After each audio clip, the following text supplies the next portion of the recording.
to the Revolution Church podcast. Before we begin, we'd like to remind you that our ministry is supported 100% by listeners like you. To make your 100% tax-deductible donation today, please visit revolutionchurch.com/donate. You can also learn more by clicking the donate section on the website. Good morning, everyone.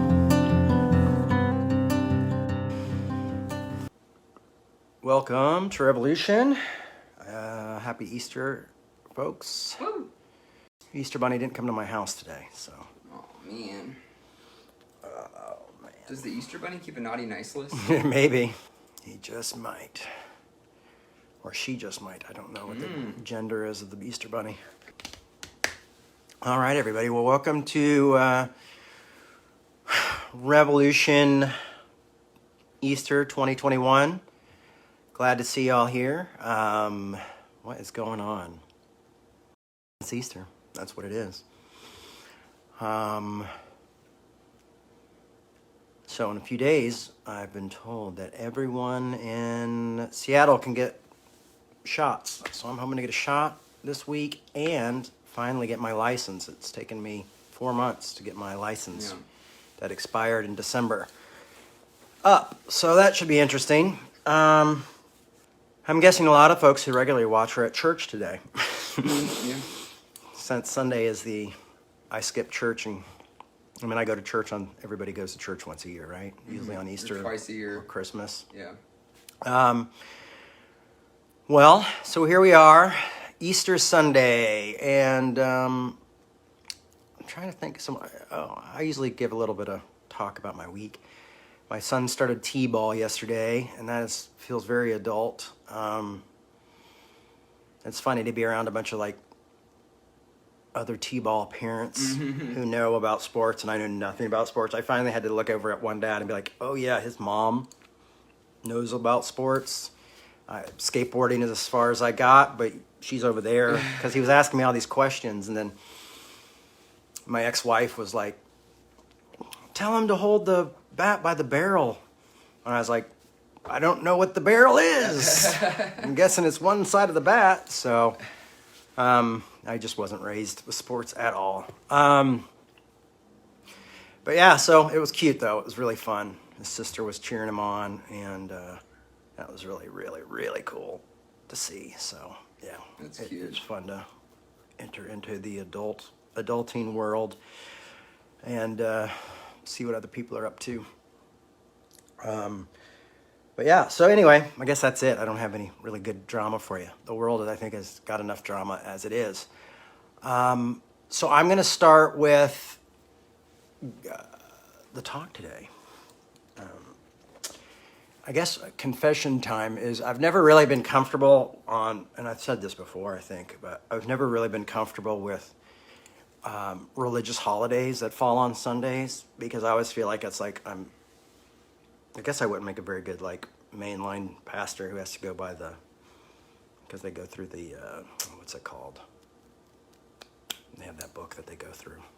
I'll think of it later. I have a copy of it around here somewhere. The lectionary. Yeah. And but so you have to preach on I had to preach on things. I don't like preaching on holidays, to be honest with you. And the resurrection is complicated to speak on. I think it's funny because I was watching a friend of mine who pastors a church, his tech Instagram today, and he's still real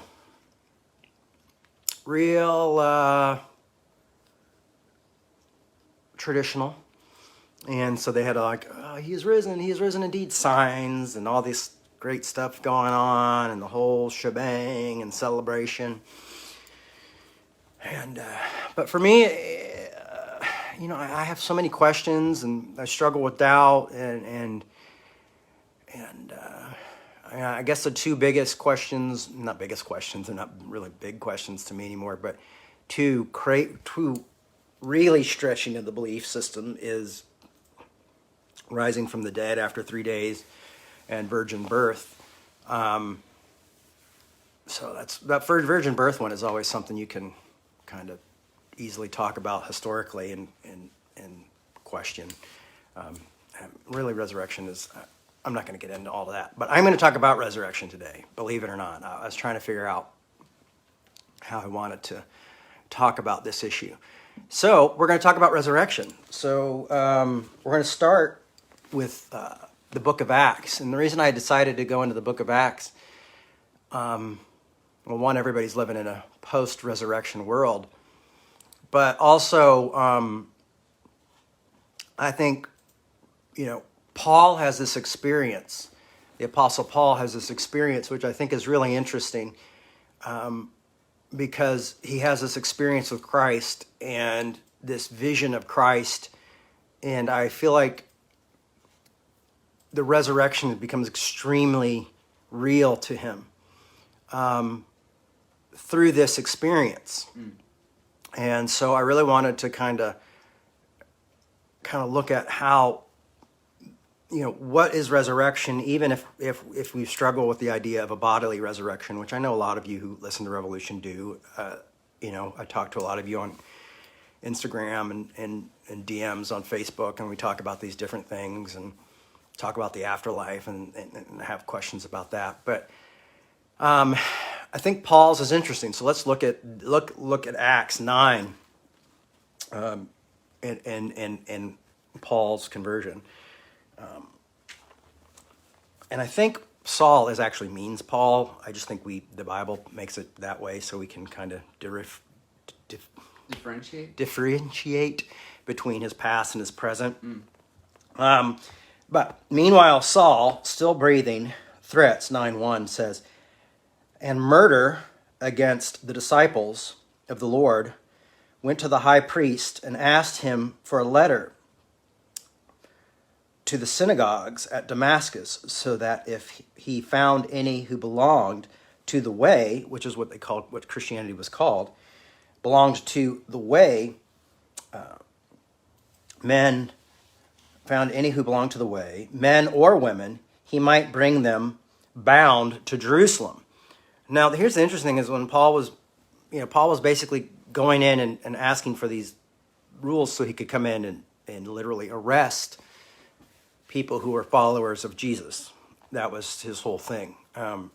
They were usually killed. So it was, I always think that's an interesting thing to look at, especially in this day and age of cancel culture and how quickly we write people off, and faced with the realities of Christianity is not a religion that could probably exist in this type of climate if it was happening now. So he wanted to basically arrest all these Christians. So here he is in 9:3. Now, as he was going along and approaching Damascus, suddenly a light from heaven flashed around him. He fell to the ground and heard a voice saying to him, Saul, Saul, why do you persecute me? He asked, who are you, Lord? The reply came, I am Jesus, whom you are persecuting. But get up and enter the city, and you will be told what you are to do. The men who were traveling with him stood speechless because they heard the voice but saw no one. Saul got up the ground, and though his eyes were open, he could see nothing. So they led him by the hand and brought him into Damascus. And this is what I really like this part, because we're talking about 3 days. And it says, for 3 days he was without sight, and neither ate nor drank. Now, the 3-day thing really gets me too, because it's funny, as Good Friday has become more sacred to me than Easter in a lot of ways, because feeling abandonment, because sometimes feeling the lack of God in my own life, especially through the tougher times. And I mean, it's quite an amazing thing as Christ is suffering on the cross and he cries out, my God, why have you forsaken me? This moment of feeling abandoned by God comes at the worst moment in Christ's life. And I don't think a lot of us often realize, and it took me a while to realize this, is that's often when we feel the most abandoned. That's why that guy wrote Footprints. Um, but yeah, so it's when we often feel most abandoned is when we're in our darkest moment. And to be honest with you, that's when we don't want to feel abandoned at all. And I know in my own life, it took me a long time to accept that was my union with Christ, not God or anything like that, but that was my union or reunion with Christ in those moments, and that it's the closest I think I've come to understanding who Christ is and what Christ happened to Christ and what Christ was, is when you spend your life serving and following the way, and then in your darkest moment when you need it, it's not there. And so to feel that and to experience that, and then to have something that it almost confirms that you're on the right path in that moment of darkness is very interesting and unique and very radical. And I think it's interesting as a concept for the religion that we are in following Christianity, is that, there'll be often times where you feel abandoned and your faith is gone, and it can often be in those darkest hours, and that's not an unnatural thing, that's not something that we should fight against. It's so funny because I shared that on social media, and I still had a few people be like, well, Jay, that was only once, or no, well, Jay, that, and they want the asterisk. We always want the asterisk with grace or with suffering or things like that, because we always sell Easter, because we're very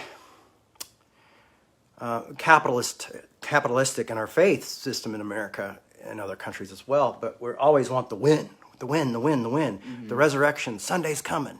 I get all that, and I get hope, and I hold on to hope very much so. But for me, the important work happens in the midst of feeling forsaken. For me, the important things, the realizations happen in the midst of tough times, and that's when I grow the most, is when I'm in pain or when I'm having a hard time. That's usually when I'm looking for answers and looking for direction. When hope sometimes feels to not be there anymore.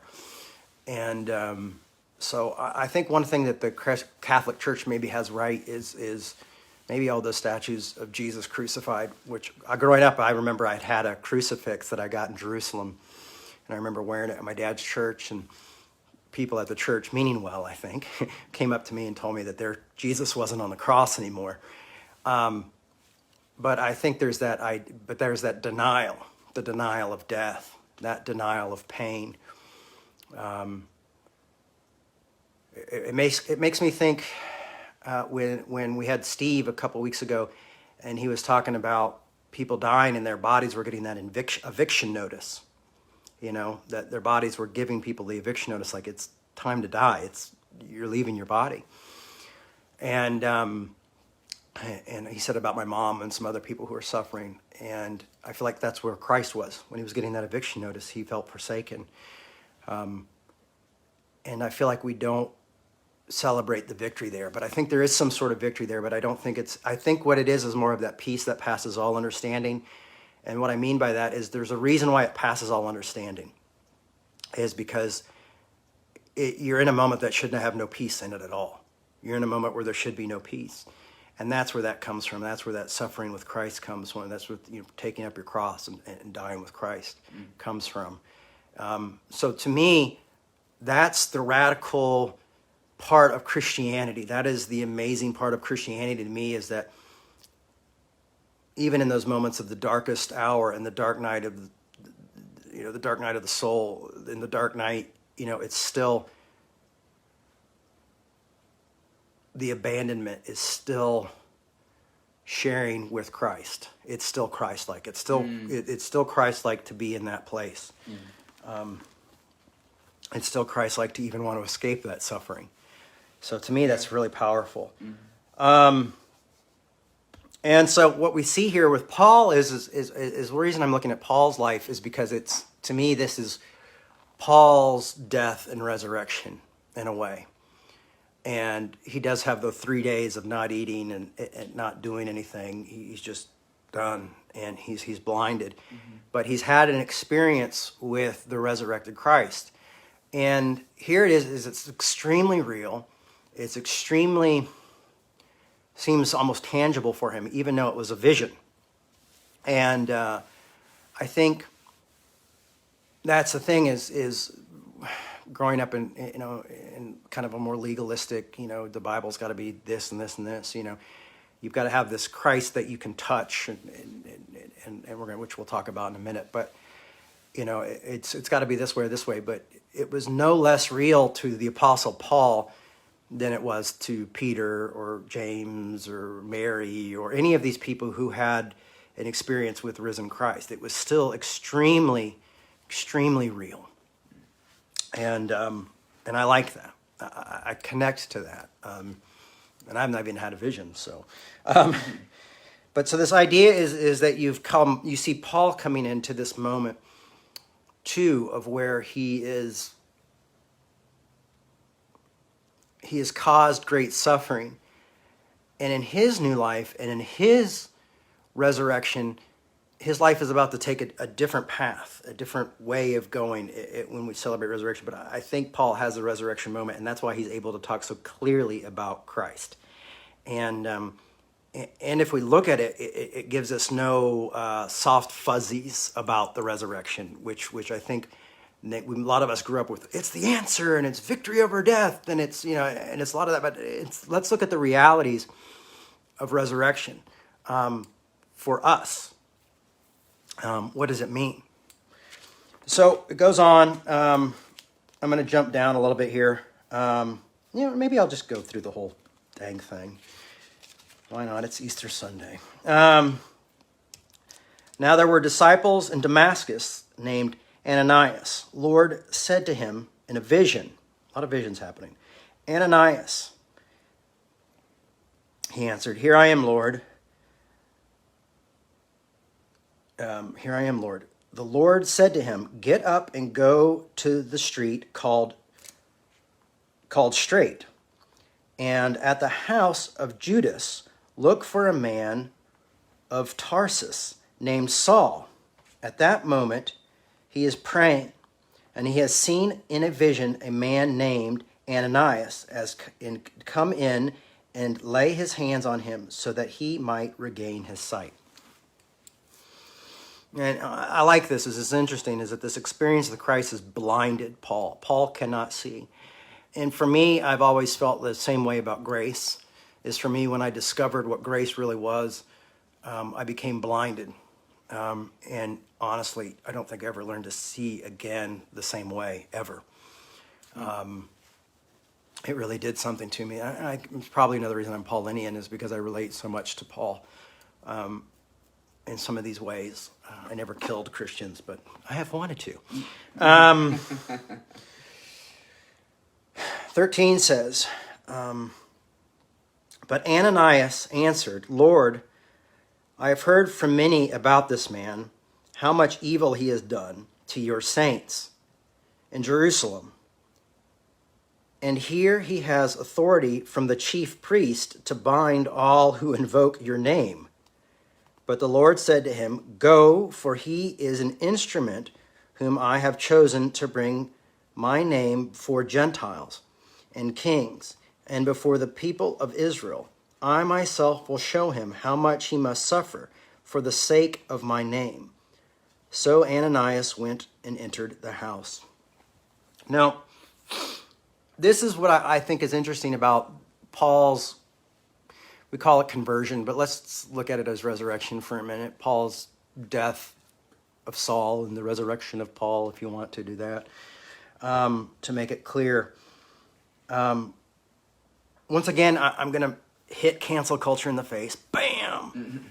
Because Ananias has every right to be afraid of this guy. Every right to not want to associate with this person and do what he's being called to do. This guy is a murderer and very well could be called evil and be not forgiven. But that's not Christianity. That's the problem. When Christianity supports something like a cancel culture, we're not practicing Christianity. Is there justice? Yes. Is there restoration? Yes. Because see what Christ says here is, I'm going to show Paul how much he must suffer for me. So this is where I say we get rid of the warm fuzzies when it comes to resurrection. Because Paul, though he gets grace, and is actually at this moment, it's revealed that the Gentiles are going to be reached to Ananias through him. It's going to be painful for him, and it will ultimately lead to his physical death. It will lead to probably he's probably married, probably has children, and this conversion is probably something that's costing him everything. So the idea is what is the cost of resurrection? The cost of resurrection is death. It's change. It's also reinterpreting yourself to people who think you're something else than you really were before. It's becoming something new, which takes time for people to adjust to. So there's a lot that goes into this, like really, like if you wanted to look at it in a very literal sense of the term, is like you're literally becoming somebody different. You're changing. You're looking at things in a different way. And it's not free from suffering. You know, Jesus didn't just come back and be like, I'm going to kick Rome's ass and I'm going to go sit on the throne and do all this stuff. You know, he found some awkward people. He found, you know, the first people he saw were women who wanted to anoint his body. You know, the next thing you know, he's hanging out with his like guys who are fishing, you know, and kind of popping up everywhere from what it sounds like. But the idea is that it wasn't this like victory march or anything else. It was like, hey, I'm back. And guess what? Life's going to be real shit for you because you're going to tell everybody about this, you know? And so I think when we try to sell this of like, life's going to be great, and, you know, you're going to be victorious. And, you know, we sell something that's literally not there. We're selling something that is not there, you know? You can be victorious. That's why the peace that passes all understanding has been sticking with me lately. When your body has an eviction, sends you an eviction notice. You have victory within that, in that dark moment. And so I think what this faith and what Christianity is challenging us to do is interpret the world differently and interpret life differently. And that's when we go back to what we talked about last week of living in the lack. It's saying live in the lack, live with the pain. It's almost like AA. In AA, it says, you know, what you do is you're not learning not to drink. What you're learning to do is to live life on life's terms. And it's almost that we have a faith that's saying you're going to live to learn live life on life's terms. This is the reality. You know, so the reality isn't you're all going to be rich preachers with mansions and really sweet shoes, because I think of that Preachers and Sneakers website. You know, that's almost, all that says is that these people are really good at their jobs. It doesn't say that they're really good at their work. And usually they're making really great work happen. But what I'm saying is Christianity is not victorious in the same way capitalism is victorious or Americans are victorious. Or this, the win doesn't look like what we've been told. It doesn't look like in the movie. I often like when I think about sequels, I like when sequels, you know, have this huge, or, you know, that first movie, there's this huge victory at the end. And then you get Empire Strikes Back, where they're still freaking suffering and going through it, you know what I mean? Because they were like, well, we don't know if we're going to meet the sequel. Or Ghostbusters, huge thing at the end. And then at the beginning of Ghostbusters 2, they're doing children's parties, and the kids complain that they wanted some other characters to come to the birthday party because they're like, who are these guys? We don't want these guys here because they're losers, you know? They had one victory. But often that's the realities of life and living life. You know, what have you done for me lately? You know, what have you done for me lately? That is what capitalism has created us in our society. You know, you can do something really great, but if you don't keep doing the great stuff and filling everybody's void to make them feel like, oh, you're really great all the time, they don't want anything to do with you.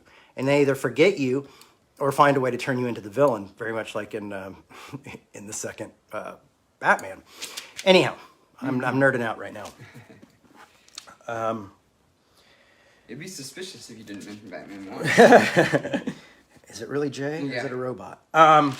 So the idea is that Paul, through Paul's resurrection, through Paul's thing, is that he's going to live life in a different way.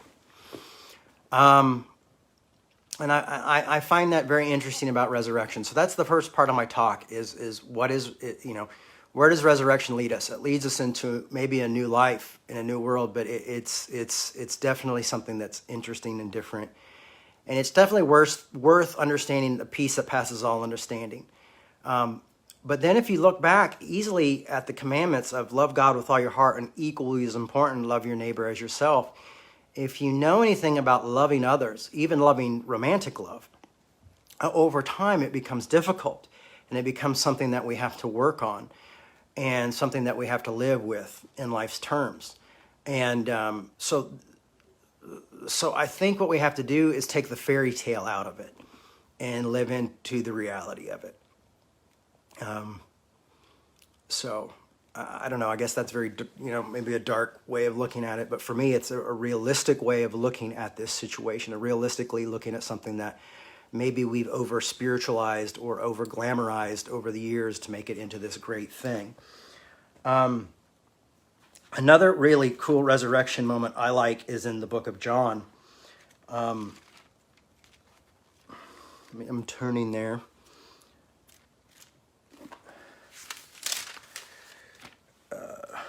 John 20, and what I like, two things about this is, because it's very interesting to me, one of the things that is just kind of a side note, but in John 20, when Jesus is I think he's talking to Mary Magdalene, he says, Jesus says to her, "Do not hold on to me because I have not yet ascended to the Father, but go to my brothers and say to them, I am sending them to my Father and to your Father, to my God and to your God."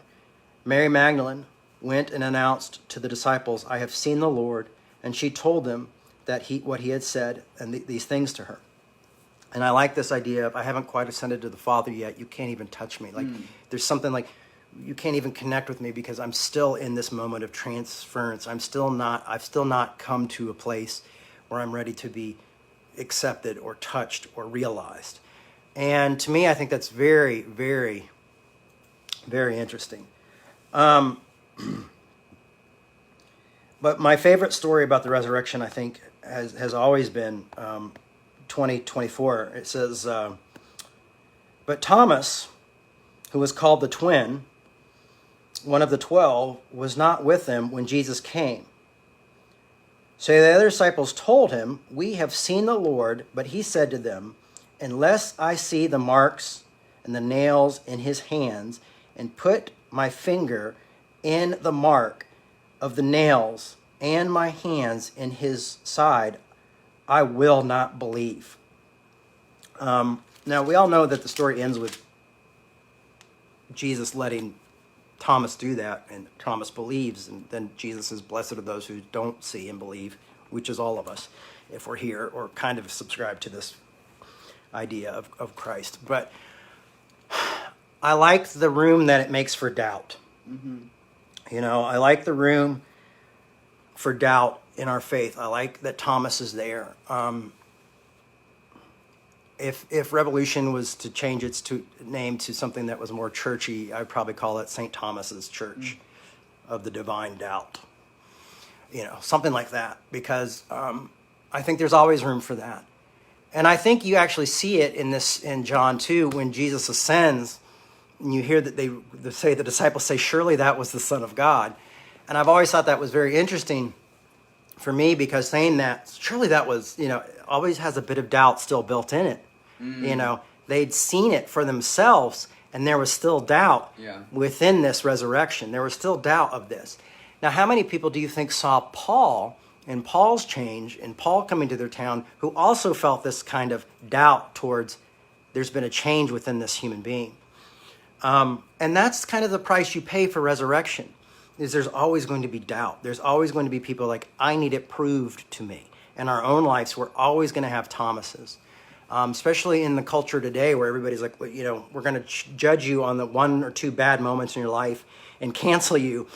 And if you change, how often do you have to pull yourself up by your own bootstraps and prove to people, like, that was just a part of my life. You know, I'm a complex human being. I have tons of contradictions. I have good things and bad things, just like any other human being. You know what I mean? And prove yourself that resurrection has happened in your own life. All I can say is that for me, resurrection isn't about some supernatural experience that happened to a man God.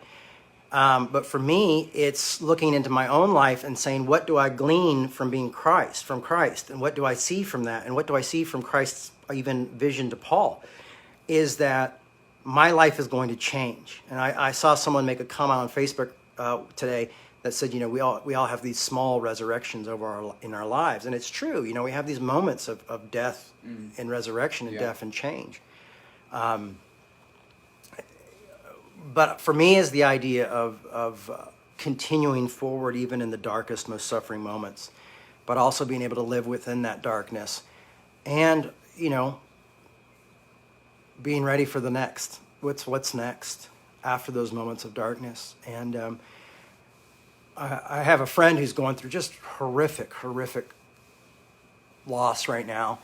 And I said, you know, we were talking about suicide, and I said, you know, please, you know, it's not worth it. And the only reason I know it's not worth it is because I tried to do it, and I've survived it. And everything that's come after has been worth living. Has it been easy? No. Was there a lot of hell climbing out of the tomb? It's, you know, figuratively? Yes. You know, and is there still pain from the death? Yes. Is there still pain from what you did? Yes. And there's still going to be pain ahead of me, explaining that to my children one day, explaining it to other people, trying to communicate that with other folks. And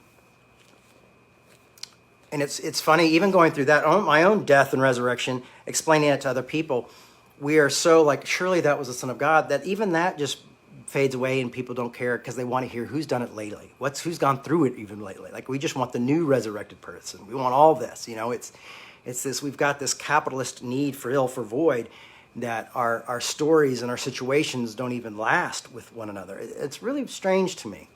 And I think it has to do with social media and different things like that. And there's this short attention span, which unfortunately has created us to also probably care a little bit less and continually move on to what's next. And we forget the past. I also think that was a very important reason why we had Steve come and talk. It wasn't just about my mom and him, but it's about looking back and realizing what a lot of gay men went through in the 80s and how much they suffered. Because I see a lot of people say, well, you know, cis white males, which also includes gay men, and, you know, often throw these men under the bus and forget their legacy and forget their history and forget their death and their resurrection and what they survived to the point so that we could be living the way.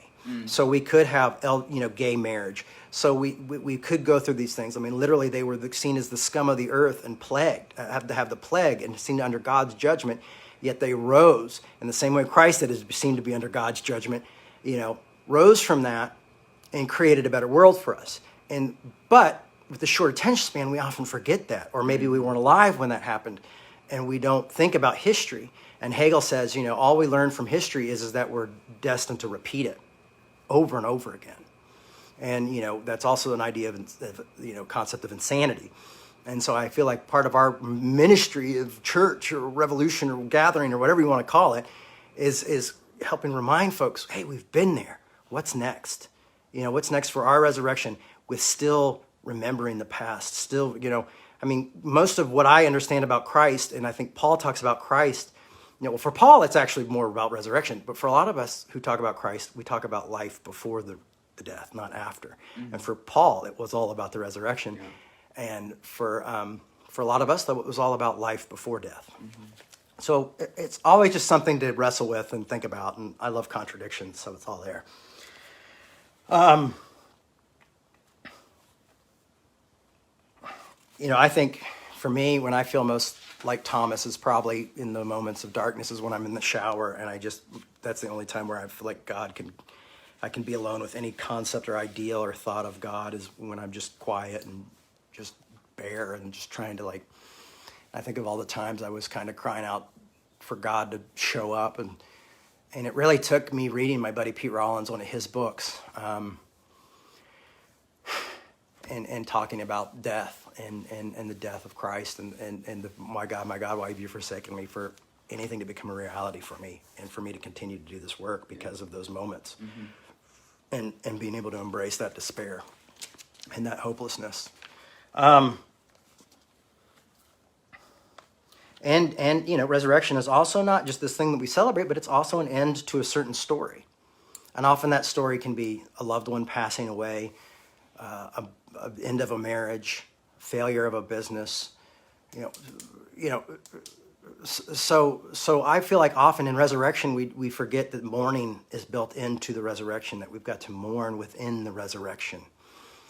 Even with Christ's resurrection with his disciples, he's preparing to leave. He's just saying, I'm just here to prepare you for what's about to come next, and I'm leaving you.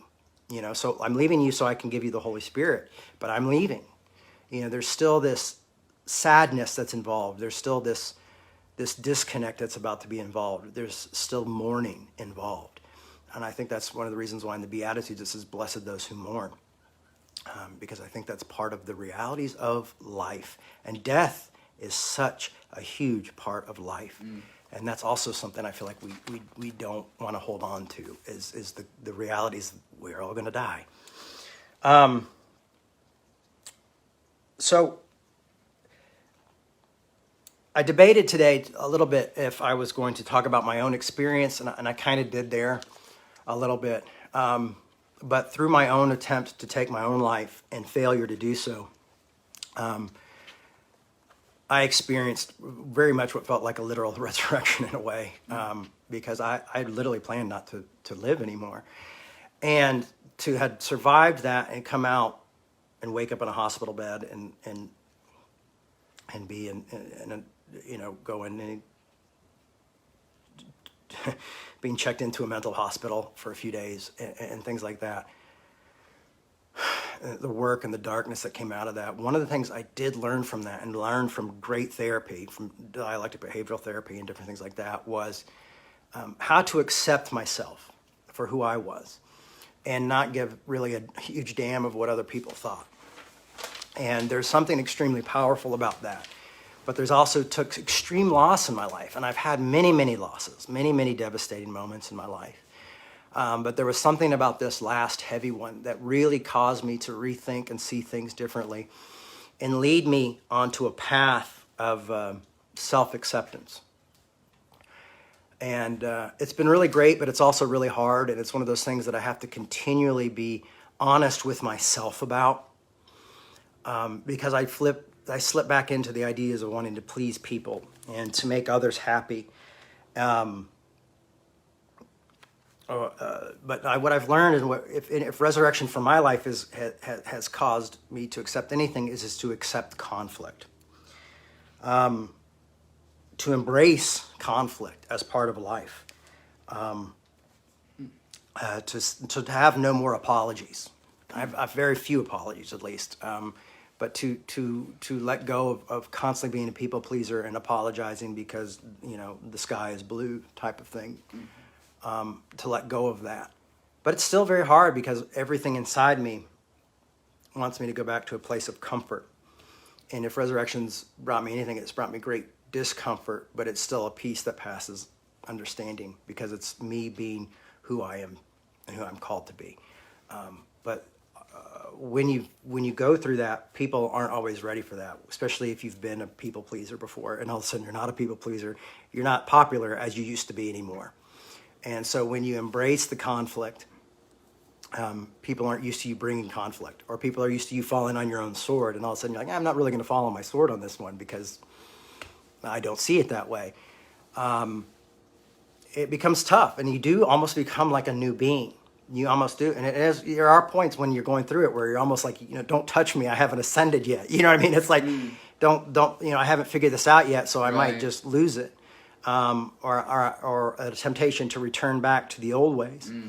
So with us in our own lives, when we have these moments of clarity and these darknesses, one thing I always think about death is for me, death often brings such clarity to what's going on in the world. When my mother died, my bullshit meter went really, really almost down to zero. But within a few weeks and a few months, it came back.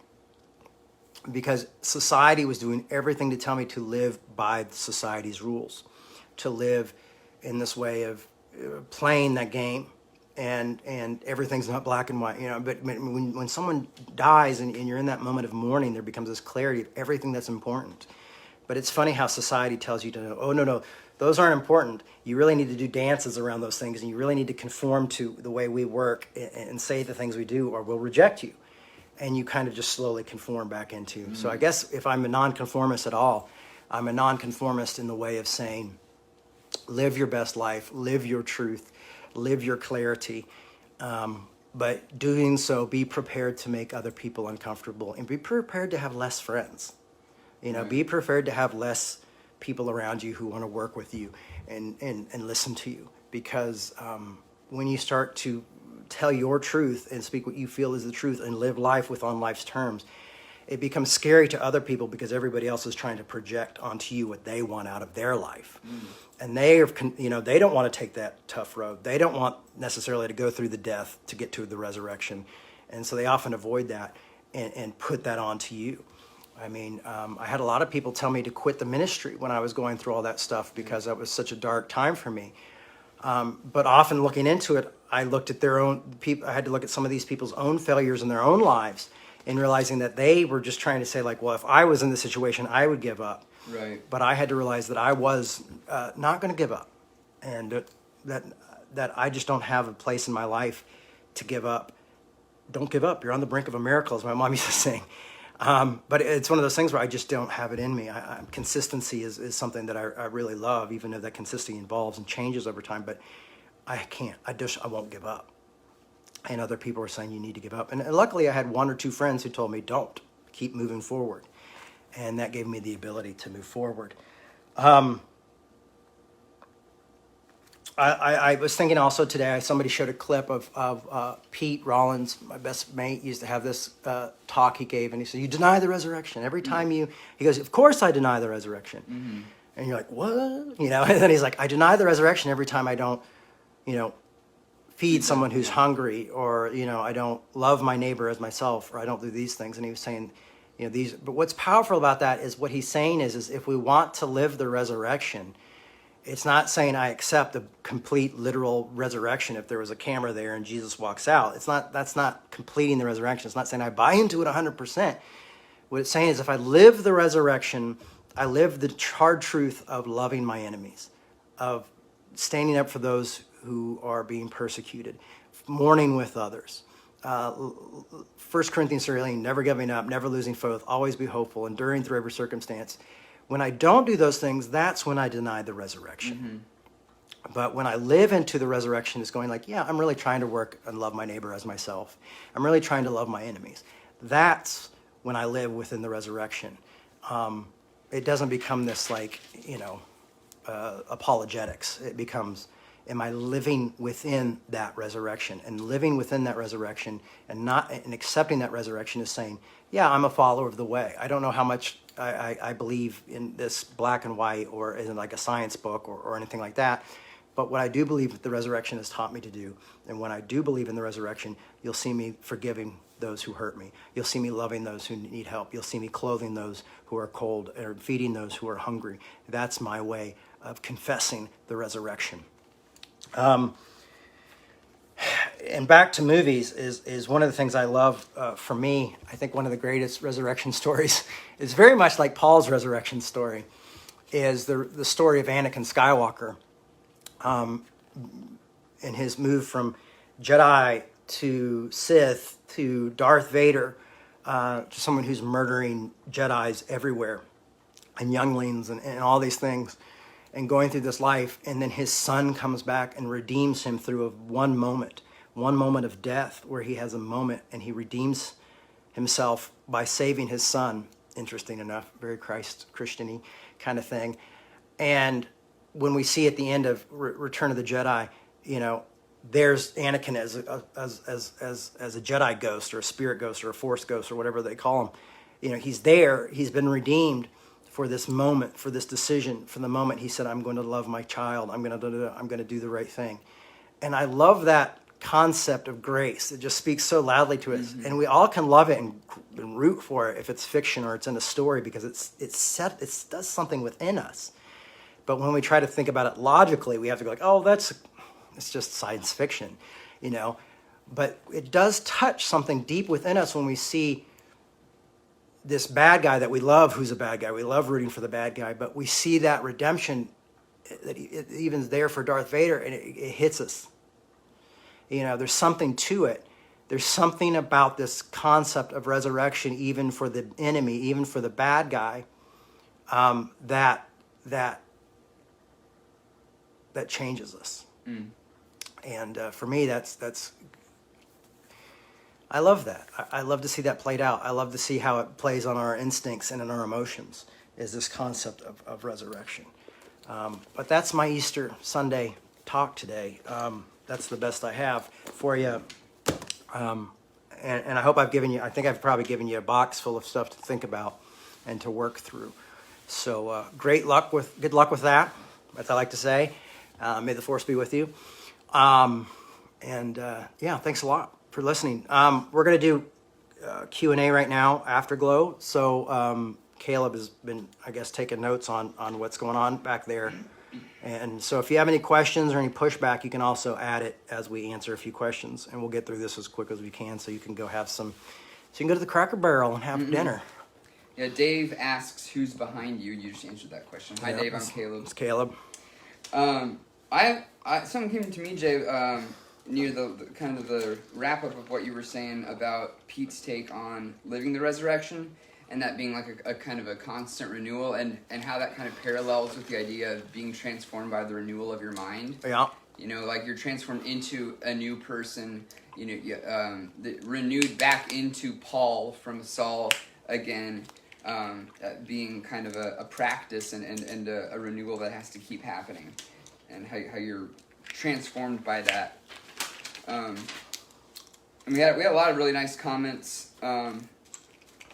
Roberta shared a very personal story. She said, "Several years ago, I lost faith in myself. My daughter and I went through a domestic violence situation and we successfully escaped.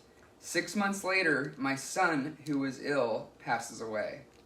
I felt so abandoned by God and didn't want to accept what was happening to me. Why me? What did I do wrong? So wrong that all this is happening to me. Then I found Jay Bakker in Revolution Church, and I see my faith in a different way now, and I'm at peace. Thank you, Jay." Wow, that's incredible. Thank you. Those are great words. Honestly, it's just thank you. Thank you. I'm going to say thank you. And I'm glad you're here. I'm glad you're a part of the congregation. Amen. Thomas said, "Forsaken by God, lost in a dark place before the moment of resurrection." That's that Good Friday kind of mindset. Yeah. And you have to go through that. Something that's interesting to me too is that these moments of feeling abandoned by God, I think maybe at least the evangelical church sometimes will have you think that you feel a lack of God, you feel abandoned by God because of your own lack of faith. Yeah. But as we see, when Christ goes through that, it's not because of a lack of faith that he feels abandoned by God. It's not, it's just, it's something, it's I don't know if it's like a test or what, or exactly what the model being set there is, but, Christ doesn't feel abandoned by God because he loses faith. He feels abandoned by God as a result of, the circumstances that he's going through, and then is, almost, kind of iron sharpens iron and comes out of it, stronger on the other side. Well, I would almost go though further and say it's not it's a loss of faith. In a moment, it's everything is gone, and he's just disillusioned Right. by it. But I'm saying that moment doesn't come because of his, because he is lesser, because he was doubting. And then God's like, okay, you wouldn't doubt, I'll show you, I'll abandon you. Right, yeah. But yeah, that is a complete loss, if you're right. And then Steve said, I've always found it fascinating that the risen Christ still had wounds from his crucifixion. Yeah, that's good. That's true. Yeah. Mm-hmm. And that's the reality, is we carry scars with us. Yeah. I recently had a friend of mine tweet something about my dad, and it was really hurtful, and I reached out to him, and I was very angry when I reached out to them, actually, and we had a phone call, and later they thanked me for reaching out to them, and I said, listen, I'm going to apologize on the fact that if I was too angry. I'm like, but I just carry such deep wounds in that area of my life. Yeah. That it was hard for me not to be angry, because those, and I actually said scars. I have such deep scars that I still feel. Yeah. So yeah, I think that's important, that we all carry that with us. Yeah, and those scars can be important reminders. I used to self-harm a lot, and seeing those scars is a reminder to me of my strength in getting through that, and is a reminder to me that I don't want to do that again, or get to that place again, or make those choices to self-harm again. That seeing those scars, that visually, is a reminder. And I think that those scars are important. Thomas said, victory of the Spirit should also be freedom from the illusions, systems, economics, power dynamics of the world. Yeah, I agree. I mean, I think that's what I've always liked when people say, I don't see disillusionment as a failure. I see disillusionment as a win, because you're no longer being faced with, you're no longer accepting illusions. Mm-hmm. And then Steve says, death brings clarity. I've seen that and experienced that too.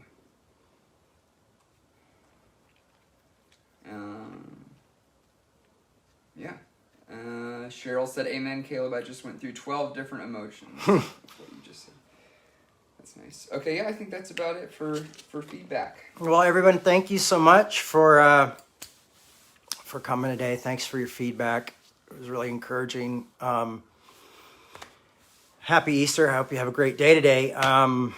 So a lot of good things are happening, and with Revolution, and I just want to say I'm grateful for all your guys' support. Things are getting better and tighter, and also in the next few weeks I'll be pushing our YouTube channel a lot more, which is Revolution Broadcasting on YouTube. Mm-hmm. So check that out, and all the services that you see here will be there, a little bit more edited and polished, but it'll be there. And as always, to the podcasts or wherever you podcast. So thanks for being a part of this group and being with us. And here's to the future, folks. And we're here for you if you need us. That's the thing, is like, I hope this stuff encourages you and helps us all kind of move in a new direction and speak truth to others as our truth, and that we're kind of be able to live in a life that's not full of fear for others, and we can live well and help others to do the same and live life on life's terms, as we all struggle to live well. Love you all very much. Happy Easter. Bye-bye. Thanks for listening. We hope you enjoyed this podcast. To make your 100% tax-deductible donation today, please visit revolutionchurch.com/donate. You can also learn more by clicking the donate section on the website.